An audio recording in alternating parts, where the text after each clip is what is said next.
Radio Taïwan International, les joies de l'éco-construction.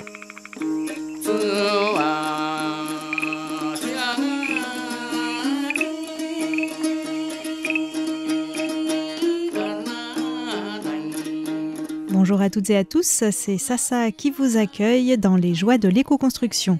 Aujourd'hui, nous terminons notre série sur le mouvement du jardin terrestre avec un épisode un peu décalé puisque je ferai un focus sur le musée de la campagne de Dingcaiyuan à Xingang dans le comté de Jiayi. Vous me demanderez sûrement quel est le lien avec le mouvement du jardin terrestre. Eh bien, tout simplement, c'est en allant sur place faire un reportage que j'ai réalisé que le lieu où ce projet d'éco-village s'est installé se trouve juste à côté du musée de la campagne. Et pour cause, c'est monsieur Chen Minghui, à l'origine de ce musée, qui a accepté de louer une partie du terrain au mouvement du jardin terrestre.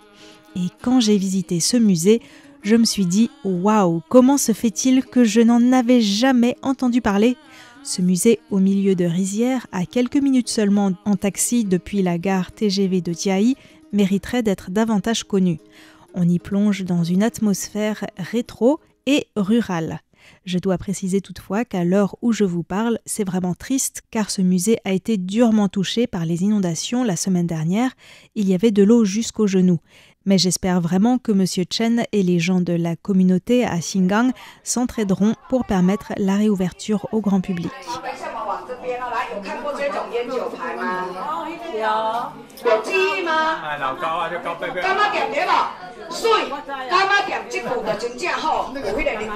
Visiter le musée de la campagne, c'est plonger dans le temps.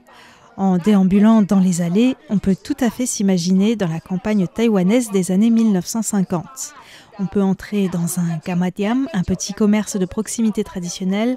On peut voir comment étaient les cabinets de médecine chinoise à l'époque, ou encore les maisons de thé, les vieux salons de coiffure, etc.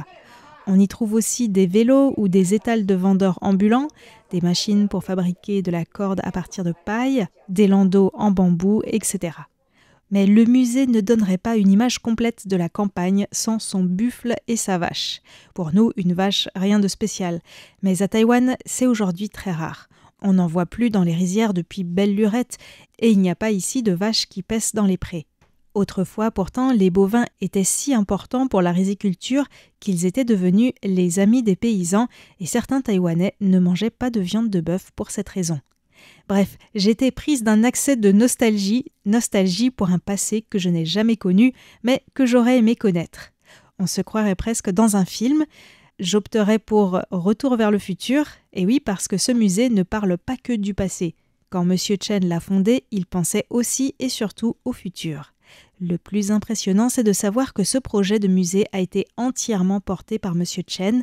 Je lui ai demandé si c'était vraiment lui qui avait tout construit et pourquoi il a eu cette idée. Oui, quand je suis revenu vivre dans mon village natal, il n'y avait plus que des personnes âgées, sans relation sociale. Je me suis demandé ce que je pouvais faire et j'ai pensé qu'il fallait partir des gens. J'ai essayé de créer un sens de la communauté autour de l'ancienne gare que j'ai reconstruite et qui est devenue un lieu de rencontre. Quand il était jeune, M. Chen est parti travailler en ville, à Taipei et à Kaohsiung, dans une entreprise d'importation de bois. Il est retourné en 2002 dans son village natal pour s'occuper de ses parents.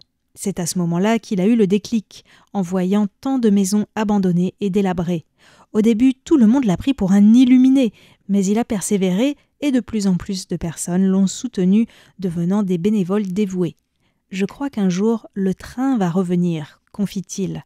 Et à Dingcaiyuan, ce train qui transportait la canne à sucre était synonyme de prospérité. C'est avec le déclin de la canne à sucre que le village a commencé à péricliter. M. Chen a donc décidé de reconstruire tout d'abord l'ancienne gare de Bantao, tout en bois, comme vous pouvez le voir sur les photos. Le train ne passe plus là, même s'il reviendra peut-être un jour, mais l'espace autour de la gare a été transformé en petit marché le week-end pour dynamiser la communauté et tisser des liens. Dans le village de Dingcaiyuan, dont M. Chen préside l'association de développement communautaire, il n'y a qu'une centaine d'habitants, principalement des personnes âgées car les jeunes travaillent en ville. Il y a quelques semaines, quand la communauté a construit un pont en bambou dont je vous ai parlé dans une émission précédente, le lieu a été particulièrement animé, nourriture, musique, boissons, tout le monde s'est bien amusé. Malheureusement, le typhon Danas a eu raison du pont, mais ce n'est pas la première difficulté à surmonter pour cette communauté. Le fait que les liens soient désormais soudés permettra certainement de s'en remettre, même si cela demandera des efforts. Monsieur Chen pense que quand les jeunes seront plus âgés et qu'ils reviendront dans leur village natal, ils seront nostalgiques, comme lui, et voudront retrouver leurs racines. Et d'ailleurs, il pense que de plus en plus de Taïwanais se lassent de vivre en ville, où la qualité de vie n'est finalement plus si bonne comparée à la campagne. Il précise avec fierté que pour faire ce musée, il n'a pas attendu d'hypothétiques subventions, il a tout fait par lui-même et son objectif, c'est que ce musée puisse fonctionner grâce aux revenus qu'il génère, tickets d'entrée, vente de glace ou de gâteaux traditionnels et diverses activités. J'ai demandé à Monsieur Chen comment il a fait pour collectionner autant d'objets anciens parce que c'est vraiment impressionnant et de plus en plus rare. Ce n'est pas pour collectionner, c'est parce que Taïwan, c'est un pays fondé sur l'agriculture. Or, tout a été détruit. Il ne reste plus rien. Moi, je vois à long terme. Je pense qu'un jour, la campagne reviendra peut-être à la mode. La société a évolué de l'agriculture à l'industrie, puis au service. Cela crée de l'emploi et apporte des revenus. Maintenant, les personnes âgées du village viennent ici pour des activités. Elles peuvent même être des figurants dans les films qui sont tournés ici pour les décors. Cela leur procure un revenu. Ils acceptent volontiers. C'est l'orientation que je souhaite pour ce lieu. En fait, M. Chen a récupéré de vieux objets dont les gens ne voulaient plus, même des pans entiers de murs avant qu'ils ne soient démolis. Des murs en bianzhujianiqiang, c'est-à-dire entorchis sur des lattes en bambou, puis recouverts d'une couche d'enduit à la chaux. Mais au juste, qu'en pensent les visiteurs de ce musée ? C'est pas mal. Ce sont des vieilles choses de notre époque ou de l'époque japonaise qui n'existent plus. C'est bien de conserver les objets de la vie quotidienne d'autrefois. C'est des objets que l'on utilisait quand j'étais petit et qu'on ne retrouve pas facilement aujourd'hui. Il y a aussi une partie du musée en extérieur. On peut notamment y voir un puits, qui était très important dans les villages autrefois, et une buvette. Sur les panneaux bordant une allée ombragée, on peut lire des proverbes en taïwanais qu'une guide aide à décoder. Ça nous rappelle l'époque où, quand les écoliers avaient des poux, on utilisait du DDT dans une serviette autour de la tête. On ne savait pas quels étaient les effets sur la santé.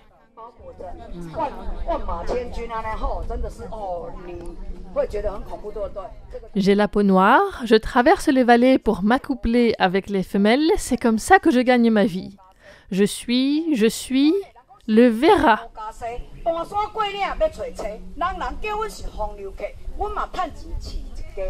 La guide raconte aussi qu'autrefois, il y avait le métier de promeneur de Vera, ce cochon mâle qui allait d'élevage en élevage pour féconder les truies. Le promeneur de Vera devait toujours avoir avec lui un bâton et un seau d'eau pour rafraîchir le Vera après ses efforts, et il fallait aussi arroser la femelle en prononçant la formule de bon augure « Tu auras 12 porcelets en parfaite santé ».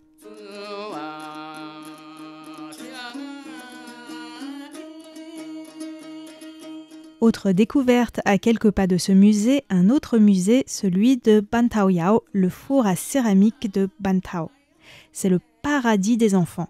En fait, ce lieu a été créé par un autre monsieur Chen Zhongzheng, l'un des grands maîtres de la céramique taïwanaise et de la céramique fragmentée, avec laquelle on fait les statues que l'on voit sur les toits des temples à Taïwan. À Bantao Yao, ces équipes s'en sont données à cœur joie pour utiliser la céramique dans tous ses états, en décoration. On ne sait plus où donner de la tête pour faire des photos et c'est vraiment un lieu très amusant pour les enfants. Ce petit musée apporte aussi sa pierre à la revitalisation du lieu. Une nouvelle dynamique s'est mise en place, des gens se sont mis à faire d'énormes fresques murales en mosaïque pour attirer les touristes, mais aussi parce que c'est beau, tout simplement. Il y a quelques années, les villageois ont pu participer à un atelier pour créer une boîte aux lettres en céramique par eux-mêmes. Donc maintenant, quand on se balade dans les rues du village, on peut aller de maison en maison pour regarder chaque boîte aux lettres qui sont chacune une petite merveille.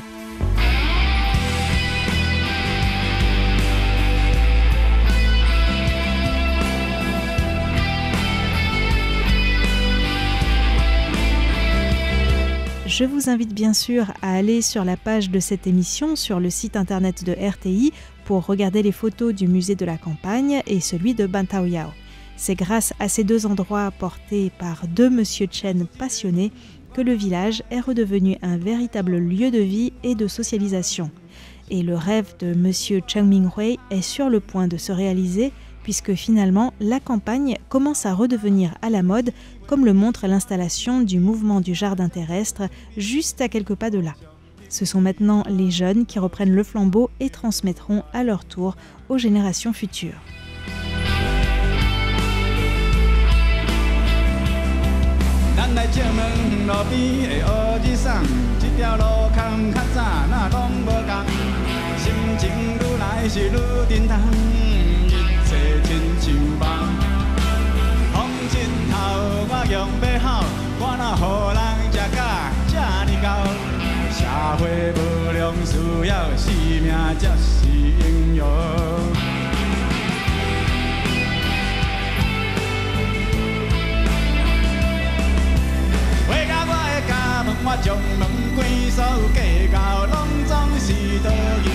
我今嘛已经是有准备，我头对